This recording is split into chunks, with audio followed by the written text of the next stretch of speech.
Hare Hare, Hare Krishna, Krishna Krishna, Hare Hare, Hare Rama, Rama Rama, Hare Hare. Namo Vishnupadaya, Krishna Pashtaya Bhutale, Shrimate Bhakti Vedanta Swamini Namine. Namaste Saraswati.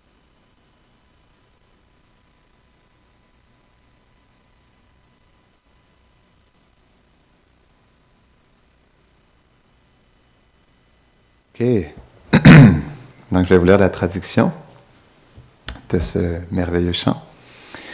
Plus doux que toutes les autres choses sucrées, plus propice que toutes les autres choses propices, le plus grand purificateur de toutes les choses purifiantes, le saint nom de Shri Hari seul est tout, est la seule chose.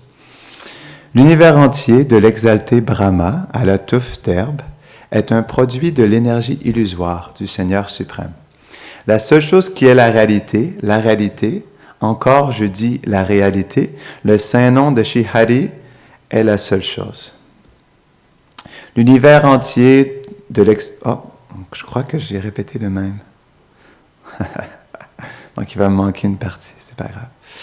Il n'y a pas de certitude quand le dernier souffle viendra et mettra un terme brusque à tous les plans matériels. Par conséquent, il est sage de toujours pratiquer le chant dès l'enfance. Le saint nom de Shri Hari est la seule chose. Le Seigneur Hari habite éternellement dans ce lieu où des âmes véritablement exaltées et spirituellement avancées chantent dans une atmosphère de pure dévotion. Le saint nom de Shri Hari est la seule chose. Oh, quelle douleur, plus douloureuse que toute autre misère au monde.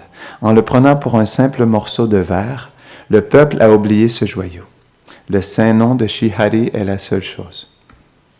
On doit l'entendre encore et encore avec les oreilles. Il devrait être répété à maintes reprises avec sa voix. Il devrait être perpétuellement chanté et chanté de nouveau. Le saint nom de Shri Hari seul est tout. Cela fait que l'univers tout entier semble insignifiant comme un brin d'herbe. Il règne en maître d'une manière splendide. Il est plein d'extase divine éternellement consciente. C'est suprêmement pur. Le saint nom de Shri Hari est la seule chose. Jai. Donc, aujourd'hui, je vais vous parler du Saint-Nom. En 2015, je suis allé dans une retraite sur le chant du Saint-Nom à Eka Chakra. C'est le lieu de naissance de Nityananda Prabhu. Et il y a une Mataji, une Vaishnavi, mère Devaki, qui donne des retraites régulièrement sur le chant du Saint-Nom depuis plusieurs années. Et elle a fait une retraite pendant 5 jours. Et elle exprimait pourquoi elle faisait cette retraite-là sur le Saint-Nom. Elle disait qu'après 30 ans de chanter inattentivement, elle réalisait à quel point son chant il était mauvais. Et j'ai réalisé moi aussi, après 5 jours avec elle, à quel point mon chant il était mauvais. Et je réalise encore aujourd'hui à quel point mon chant il est mauvais. Parce que ce n'est pas une chose facile de chanter purement le Saint-Nom et de chanter attentivement. Et pas juste attentivement, mais de chanter au niveau du cœur aussi. Pourquoi? Parce que le chant du Saint-Nom, parce qu'on le chante à tous les jours, comme un peu, on pourrait dire mécaniquement, 2 heures à tous les jours, à moins que certaines personnes chantent 2 heures, certaines personnes chantent plus. Mais parce qu'on le chante régulièrement, ça devient une certaine habitude. Et ce qu'on voit dans l'habitude, c'est qu'est-ce qui se passe? C'est que dans l'habitude, il y a comme un aspect de... Parfois, dans une habitude, parce que c'est une habitude quotidienne, on le prend légèrement et... comment on dit? Cheaply. On le prend légèrement et aussi comme si ce serait quelque chose de pas cher. Parce que justement, c'est une habitude. C'est pour ça que j'aime beaucoup partager le séminaire de Mère Devaki, parce qu'il nous aide à réaliser en nous quelles sont les faiblesses de notre chant. Je vous avertis, c'est une opération à cœur ouvert, et je vous invite pour vous-même, comme on le fait tous ici, comme j'ai fait pour moi-même et comme je continue à le faire, de voir en vous quelles sont les mauvaises habitudes que vous avez développées dans le chant du Saint-Nom. Pourquoi? Parce que, pourquoi chanter attentivement? Bhaktivinoda Thakur a dit que la 11e offense envers le Saint-Nom, c'est l'inattention. Et l'inattention du Saint-Nom, c'est ce qui amène toutes les autres offenses envers le Saint-Nom. Donc, c'est pour ça que c'est extrêmement important de voir comment on peut chanter plus attentivement lorsqu'on chante le Saint-Nom de Krishna. Donc, je me rappelle, une fois que Mère Devaki avait terminé son séminaire, j'étais profondément inspiré. Et comme elle avait dit que pendant 30 ans, personne ne lui avait dit à quel point son chant était inattentif. Personne ne l'avait aidé après 30 ans à vraiment comprendre comment chanter au niveau du cœur. Elle l'a réalisé par elle-même. Elle a dit qu'à cause de ça, elle voulait le partager pour aider les autres aussi à le réaliser eux-mêmes. Et à la fin de son séminaire, j'ai demandé à Mère Devaki, parce que son séminaire m'avait profondément touché, et je lui ai demandé, j'aimerais beaucoup partager ce que vous m'avez enseigné, mais je ne me sens pas qualifié, je ne sens pas que je suis un chanteur pur.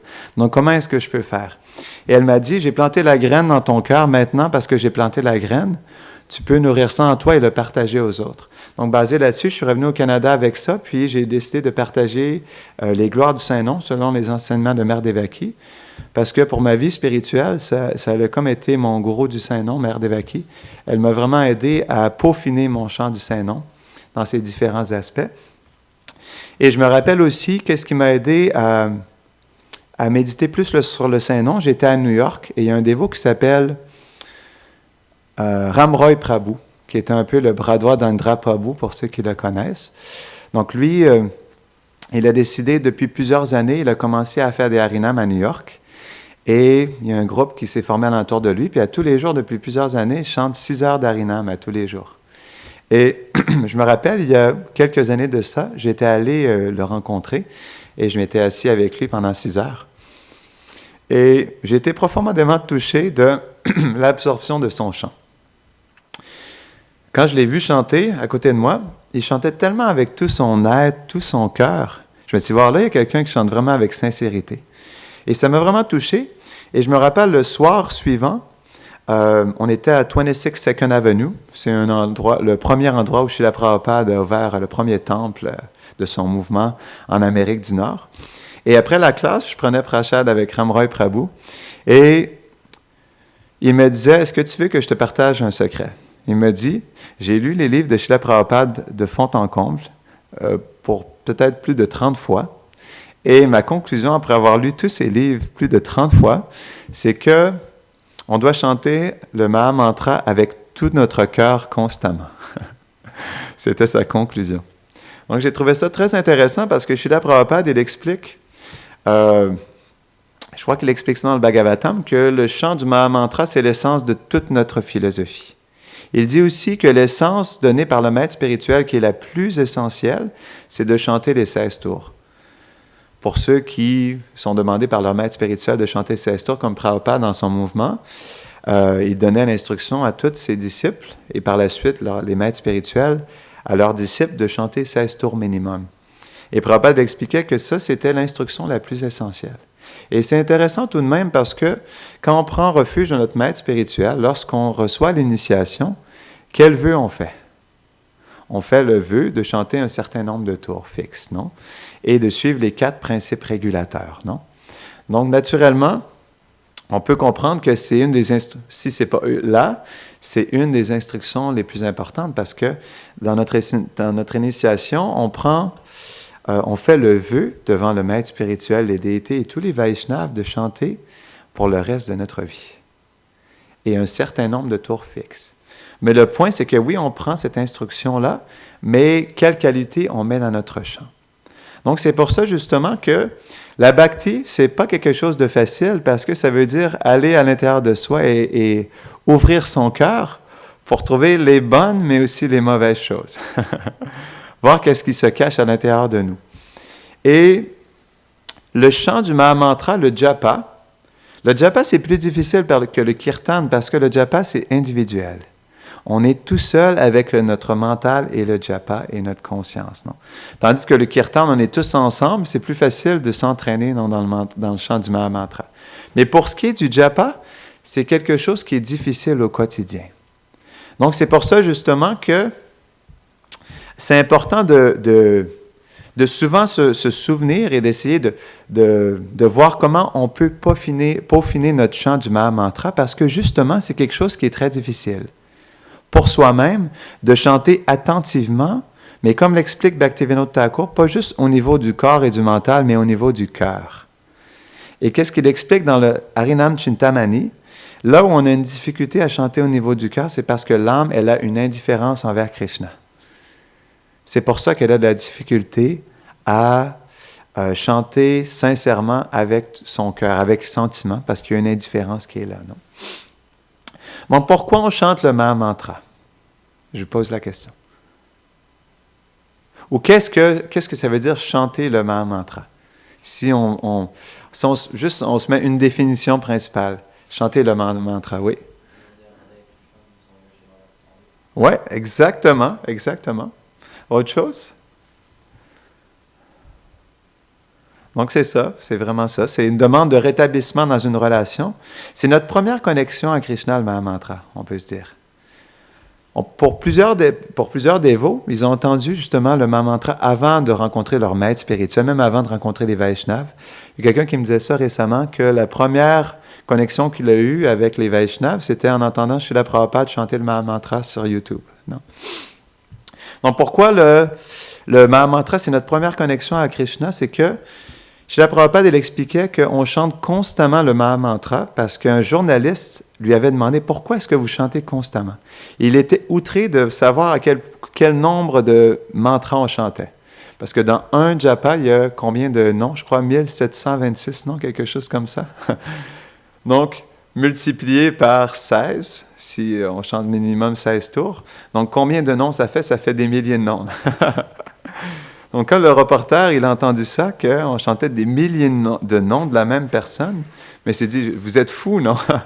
Et Srila Prabhupada, il a dit, on chante des milliers de noms de Krishna parce que le Mahamantra, ça nous met dans une association directe avec Krishna. C'est pour ça, naturellement, qu'on souhaite chanter constamment son nom et n'en chanter plusieurs. C'est comme une radio. On met sur la fréquence du poste de Krishna et on se met en fréquence avec lui. Donc, c'est pour ça que c'est notre première connexion, parce que, justement, comme tu l'expliquais, le but principal du chant du Saint-Nom, c'est de rétablir notre relation avec Krishna. Non? Mais c'est aussi une demande de bénédiction d'être engagé dans un service d'amour. Donc, pourquoi on veut être dans une relation avec Krishna? C'est pour pouvoir le servir avec amour. Donc, les deux vont ensemble. Non? C'est aussi une expression de lamentation pour s'être détourné de Radha et Krishna. Donc, c'est expliqué par différents maîtres spirituels qui parlent du chant du Saint-Nom, que le premier sentiment qu'on devrait avoir lorsqu'on approche le chant du Saint-Nom, c'est l'impuissance. C'est ce que Srila Prabhupada expliquait. Il expliquait l'humeur qu'on devrait avoir quand on chante le Saint-Nom, c'est comme un enfant qui pleure parce qu'il a perdu sa mère. Par exemple, vous êtes aux Galeries Lafayette à Paris et vous perdez votre mère un jour de... Je ne sais pas ce qu'il y a en France comme... Au Canada, on a le Boxing Day. Il y a une journée où les gens font la course pour aller chercher les soldes. Je ne sais pas s'il y a ça ici. Mais par exemple, vous êtes dans une journée de solde, il y a des milliers de personnes dans la Galerie Lafayette, vous avez 3 ans et vous perdez votre mère. Donc, comment est-ce que vous vous sentirez?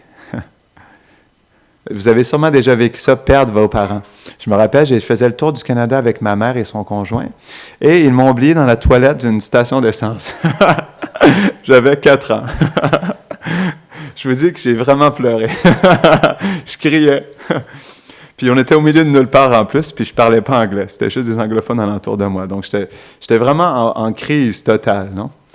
Et parfois, quand je chante le Saint-Nom, je me rappelle cette expérience, à quel point j'étais perdu, non? J'étais en désespoir, je me sentais impuissant. Donc ça, c'est une méditation qui est simple, comme un enfant qui perd sa mère et qui souhaite la retrouver. On a tous déjà été des enfants un jour, ou si on est une mère, on a des enfants. Donc, on peut tous se mettre dans ce sentiment-là. Et c'est un sentiment simple et c'est un sentiment qui peut être profondément spirituel aussi. De se sentir impuissant. Donc, les différents maîtres spirituels expliquent qu'on devrait, premièrement, lorsqu'on approche le Saint-Nom, se sentir dans un sentiment d'impuissance. Pourquoi? Parce que l'impuissance amène l'humilité. Et l'humilité amène le désir de s'abandonner à Krishna. Donc, une profonde impuissance que je suis perdu dans ce monde matériel et que je ne suis plus en relation avec Radha et Krishna. Donc, dans cette impuissance où on se sent perdu, déchu et déconnecté de notre relation avec Radha et Krishna, on veut justement, par cette impuissance, supplier le couple divin de nous ramener dans leur service. C'est ce que le Mahamantra veut dire. « Oh Radha, s'il te plaît, engage-moi dans le service de ton cher Krishna. » Mais le sentiment d'impuissance, il est important parce qu'il nous met dans un profond regret. d'être ici, aveuglés par justement nos désirs matériels et coupés de notre vraie réalité. Ce qui veut dire coupés de notre relation éternelle avec Radha et Krishna, non? Donc, une reconnaissance que Radha et Krishna ne se sont pas détournés de moi. C'est intéressant. Donc, reconnaître qu'ils ne se sont jamais détournés, mais seulement moi, je me suis détourné par mon propre désir. Mais ce n'est pas parce que moi, je me suis détourné que Radha et Krishna se sont détournés de moi. La preuve, je vais vous lire un verset. Pas un verset, mais est-ce qu'il l'est? Un instant. Je crois que je ne l'ai pas ici.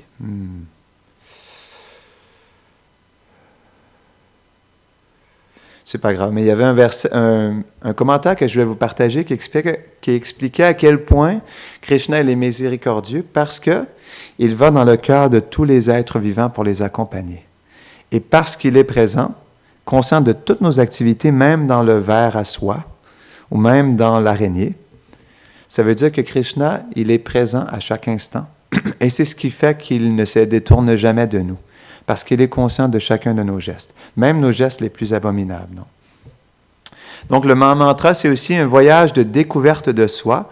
Sur le chemin de Krishna, on se rencontre nous-mêmes. Pourquoi? Parce que Krishna, il est la source. Si on découvre Krishna, parce qu'on fait partie de Krishna naturellement, on purifie notre cœur et on commence à se découvrir soi-même aussi. Non? Le moyen d'atteindre un but. Pourquoi? Parce que, comme Srila Prabhupada expliquait, le chant du Mahamantra, c'est à la fois le moyen et à la fois le but. C'est ça qui est extraordinaire. C'est que même si notre but, c'est Krishna, il est déjà dans le moyen, qui est son saint nom. C'est pour ça qu'il est non différent. Srila Prabhupada l'expliquait, lorsqu'on chante le Mahamantra, Krishna, il est directement présent. OK. J'aimerais vous poser une question intéressante. Si Krishna, spontanément, apparaîtrait en face de vous pour vous donner son darshan, comment est-ce que vous réagiriez?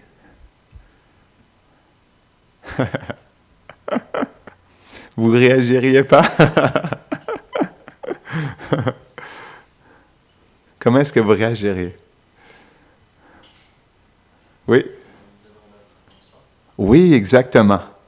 Pourquoi? Exactement, parce qu'il est là. Autre chose? Qu'est-ce que vous feriez d'autre? On lui donnerait toute notre attention. Exactement. Autre idée? Est-ce que vous partiriez en courant?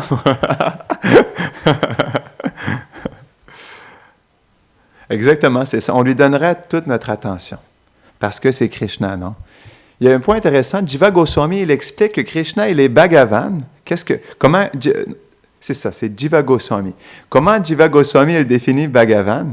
Il définit Bhagavan comme, en fait, quelqu'un qui, lorsqu'on le voit, spontanément, lorsqu'on le voit, on souhaite s'abandonner cœur et âme à lui et tout lui donner. C'est ça que veut dire Bhagavan. Dès qu'on le voit, on s'abandonne sur le champ. Notre cœur fond à l'instant même. Non? Donc, c'est le moyen d'atteindre un but. Le service de dévotion est le but en soi, le service de dévotion. Donc, c'est ça qui est merveilleux, c'est que même si on n'a pas atteint le monde spirituel, même si on n'a pas atteint Krishna face à face, reste que dans le but, il est quand même présent. Srila Prabhupada aussi, il expliquait que lorsqu'on chante le Mahamantra, Krishna danse sur notre langue, parce qu'il est là. Non.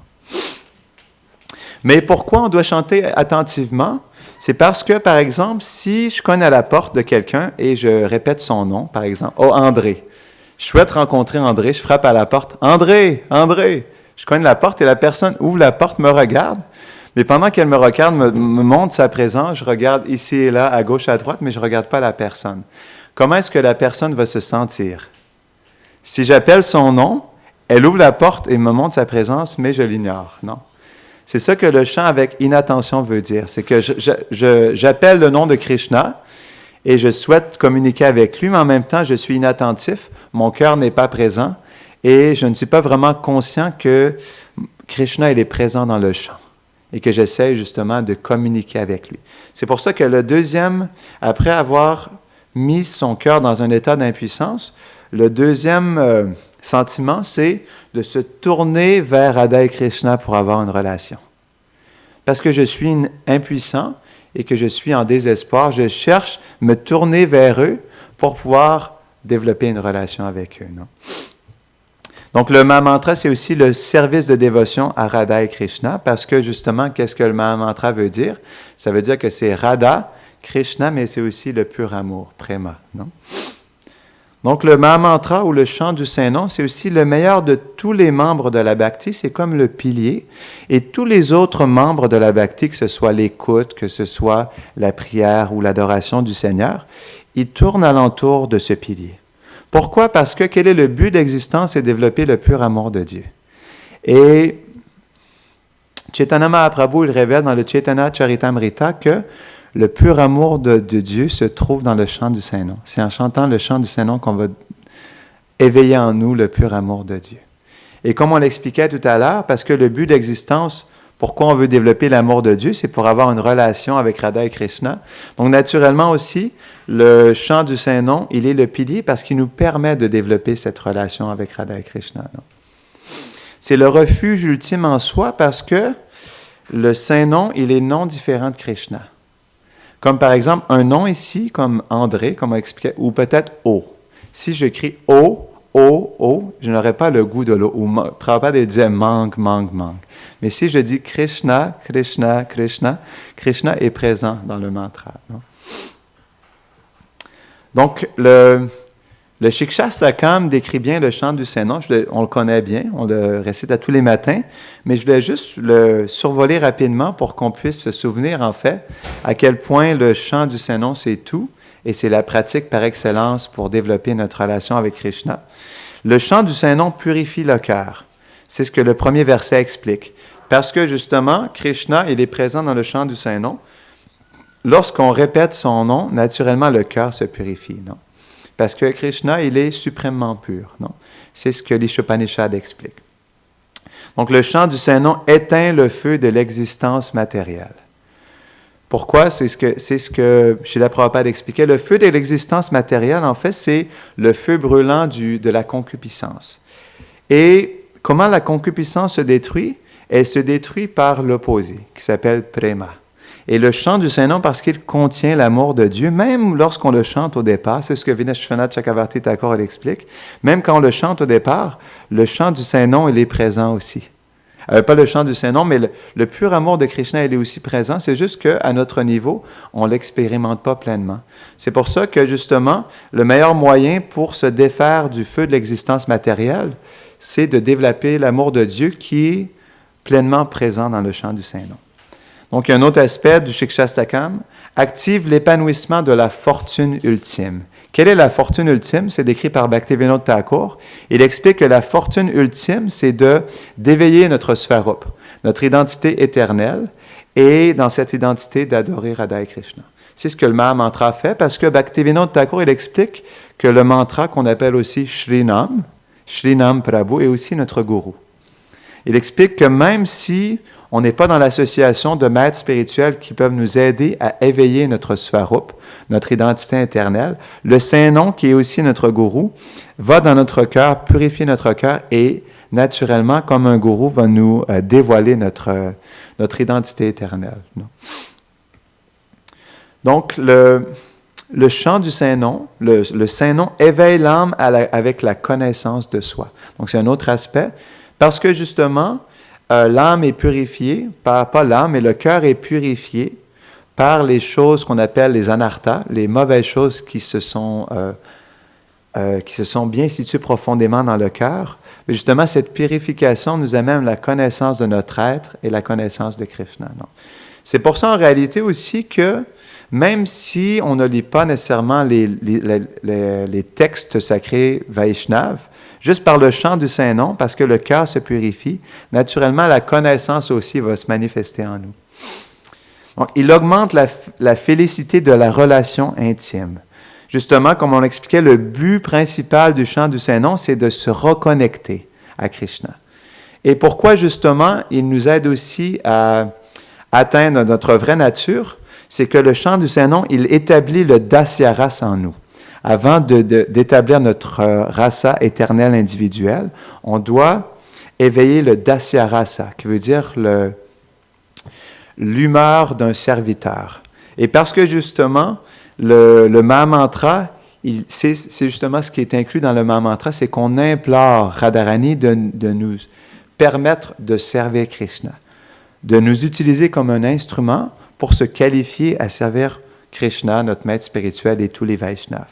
Et justement, en augmentant cette relation intime, c'est ce que le Shikshastakam explique, la félicité augmente en nous aussi. Non? Et à la fin, Shri Krishna Sankirtanam, non? Que le Sankirtan, le chant en congrégation du Saint-Nom du Seigneur, invite tout le monde à participer. C'est l'aspect aussi spécial du chant du Saint-Nom, c'est qu'on peut le chanter pour soi-même, mais Haridas Thakur, il explique qu'il y a plus de miséricorde à la chanter à voix haute, en groupe, parce que tous les êtres vivants qui entendent le Saint-Nom peuvent être purifiés et commencer leur vie dévotionnelle. Non? Donc, c'est la réalisation ultime et totale de toute chose. Je me rappelle, après avoir passé du temps avec Ram Roy, je vous expliquais que ma rencontre avec Ram Roy m'avait profondément touché sur la puissance du Saint-Nom. Et par la suite, on avait tellement été inspiré par son Harinam, qui faisait plusieurs heures, qu'on avait décidé de commencer à faire ça. Et je me rappelle, à un moment donné, on avait passé un mois sur une île, l'île de Vancouver, à chanter. On était juste deux. C'était intéressant, on était juste deux à chanter. Et malgré le fait qu'on était deux, à la fin du mois ensemble sur l'île, à chanter 6 heures à tous les jours, on sentait qu'on était des milliers et des milliers de personnes, même si nous étions juste deux. Je me rappelle aussi une fois, on avait organisé un programme dans un petit village au Canada et on avait fait du porte-à-porte. C'était vraiment un tout petit village de peut-être 100 habitants. Et on pensait que justement, parce que c'était un petit village, on pouvait essayer de réunir tous les gens facilement à venir chanter avec nous. Et c'était l'hiver, il faisait très froid. Donc, on se disait même aussi, parce qu'il fait froid, les gens vont être intéressés à faire quelque chose à l'intérieur. Et on a presque fait toutes les portes du village. Et après avoir rencontré tout le monde, on est allé faire un programme dans une église. On a invité tous les gens qu'on rencontrait dans chaque maison, on les invitait avec un petit dépliant. On les invitait à venir au programme du dimanche. Et après une semaine à avoir fait ça, toute la semaine, à la fin de la semaine, le dimanche, il n'y avait personne qui est venu au programme.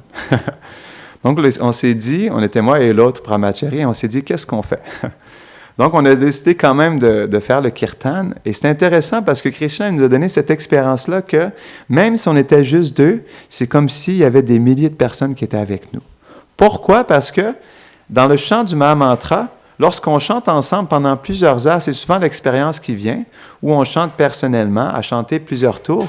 On se constate que justement, lorsqu'on approche le Mahamantra et qu'on essaye de se connecter au Saint-Nom, qu'il n'y a pas de limite, que tout est inclus dans le Saint-Nom. Radha, Krishna, le monde spirituel, tous leurs associés, tous les divertissements du Seigneur sont compris dans Hare, Krishna et Rama. Donc, c'est pour ça que quand on chante le Saint-Nom, il n'y a aucune limite. On ne peut jamais aboutir à la fin du chant du Mahamantra. Pourquoi? Parce que justement, c'est la source de toute chose. Parce que Radha, Krishna et Prema sont là. On n'a jamais de finalité, en fait, dans le chant du Saint-Nom. On ne peut jamais atteindre le toit, non. Plafonner avec le chant du Saint-Nom. C'est ça qui est absolument merveilleux.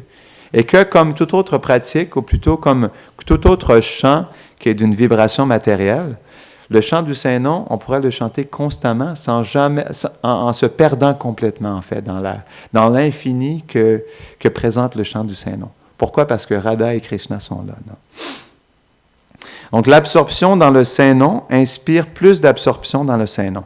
Naturellement, parce que Krishna il est présent, le plus on chante son nom, le plus Krishna va se manifester et le plus on va avoir du goût pour le chanter. Donc, c'est comme une addiction, non? On devient accro à chanter le Mahamantra. C'est pour ça que Vishwanath Chakravarti Thakur, il explique, même si on commet les offenses les plus abominables envers notre maître spirituel ou les Vaishnavas, s'il n'y a aucun moyen de leur demander pardon, notre seule option est de chanter le Saint-Nom constamment. Même si on n'a aucun autre recours de se faire pardonner de nos fautes, si on s'abandonne complètement au chant du Saint-Nom, le chant du Saint-Nom lui-même, le Mahamantra lui-même, va purifier notre cœur et un jour va nous redonner le goût à la dévotion. Non? Donc, pourquoi est-ce qu'on devrait approfondir notre chant du Saint-Nom? Je pose la question.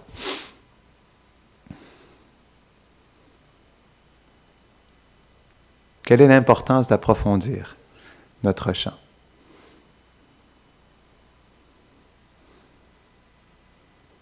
Est-ce que vous avez une idée? Oui? Oui, exactement. Oui, exactement. Ben, tu as des bonnes réponses, Coronana. C'est exactement ce que je voulais faire ressortir. C'est que justement, la qualité de notre vie spirituelle dépend beaucoup de la qualité de notre chant. C'est pour ça que, comme on expliquait tout à l'heure, c'est comme une habitude, jour après jour, on chante le même mantra, quotidiennement 2 à 4 heures par jour, non? Mais le point, c'est que facilement, on peut tomber dans la mauvaise habitude de juste mécaniquement chanter le Saint-Nom. C'est pour ça que on devrait approfondir le chant du Saint-Nom parce qu'il y a un danger de trop grande familiarité. Comme justement, on est habitué d'écouter une certaine musique, ou on est habitué de se brosser les dents, mais c'est drôle quand même, on peut être aussi, comme on est habitué de se brosser les dents, on peut être habitué aussi juste de chanter le Maha Mantra. Et comme on l'expliquait tout à l'heure, parce que on est habitué, ça devient mécanique, et on prend le chant du japa à la légère. Donc, c'est ce qui fait qu'on peut chanter le chant du Saint-Nom inattentivement de toutes sortes de manières. Donc, on peut chanter en conduisant la voiture, on peut chanter en regardant notre téléphone. Comme par exemple, on chante notre japa, mais dès que le téléphone sonne ou qu'on reçoit un message, on regarde tout de suite. Donc, on perd notre attention du Saint-Nom. Ou si on a des enfants, on peut chanter, mais on a notre enfant à côté de nous, donc on devient distracted, comment on dit on devient distrait. On devient distrait par notre enfant, ou on peut peut-être même cuisiner en chantant aussi. Donc, qu'est-ce qui est le plus important? C'est notre écoute du Saint-Nom si les patates sont bien bouillies. Donc, naturellement, c'est pour ça que, parce qu'on prend le chant du japa à la légère, dans notre pratique, on met toutes sortes de mauvaises habitudes. Comme aussi, pendant une classe, on peut chanter japa, ou pendant le programme du matin, on peut chanter japa. Pendant que tout le monde chante kirtan, quelqu'un peut chanter le japa. Donc, naturellement, pour pouvoir justement chanter le Maha Mantra, des fois, on insère différentes mauvaises habitudes, non? Mais le point, c'est que parce que notre chant perd de son attention, on perd aussi notre goût pour le chant, et ça conduit souvent à un chant diminué. On diminue notre chant du japa et aussi à notre kirtan. Donc, pendant combien de temps pouvons-nous continuer à chanter simplement de manière mécanique comme un travail sec? Non? Un travail juste sec. On fait toujours le même travail. Donc, on expliquait tout à l'heure que parfois dans la bhakti, c'est important d'ouvrir son cœur et justement d'aller au plus profond de soi-même et d'être humble avec soi-même et de voir justement quelles mauvaises habitudes s'incrustent en nous pour être capable justement de s'améliorer soi-même et aussi d'aider les autres alentour de nous à s'améliorer. Non? Donc, c'est pour ça que le chant du japa, c'est quelque chose qui est vraiment important d'introspecter régulièrement parce que c'est la chose la plus importante. Non? On voit que Srila Prabhupada et Bhaktisiddhanta Sarasvati Thakur, ils ont passé beaucoup de temps à chanter. Comme par exemple, Bhaktisiddhanta Sarasvati Thakur, avant de commencer son mouvement, il a passé 8 ans à chanter 1 milliard de tours. Pas de tours, mais 1 milliard de Saint-Noms. Je pense 192 tours par jour. Donc, avant de commencer sa prédication, il voulait s'assurer de vraiment avoir une profonde connexion avec le Saint-Nom. Et on voit aussi Srila Prabhupada, avant de venir en Occident, il a passé une journée à Shantipur, qui est l'une naissance de Advaita Acharya, et il a passé toute la journée à se lamenter en pleurs, à chanter le Saint-Nom aussi, avant de prendre le bateau Jaladuta. Mais même quand il était à Vrindavan, il était vu par les Vrajavasi à chanter constamment toute la nuit en pleurs devant le Samadhi de Rupa Goswami. Donc ça montre aussi les Acharyas, comment eux aussi ont investi tant de temps dans le Saint-Nom. Donc moi, ce que ça m'a inspiré quand j'ai vu ça, c'est à quel point pour nous-mêmes aussi, c'est important d'investir du temps, mais pas juste d'investir du temps, mais d'investir du temps de qualité dans le chant du Saint-Nom. Donc là, il est 12h20, on va arrêter ici. Est-ce qu'il y a des questions, des commentaires ou des réflexions? Je voudrais prendre un autre moment pour reparler de ça parce que il y a différents aspects que différents maîtres spirituels explorent pour essayer de chanter au niveau du cœur et justement voir les choses en nous qui font qu'on est inattentif dans notre vie quotidienne, dans notre cœur, dans notre mental et même dans notre corps aussi. Donc, est-ce qu'il y a des commentaires, des réflexions, des questions sur le chant attentif du Saint-Nom? Non, ça va?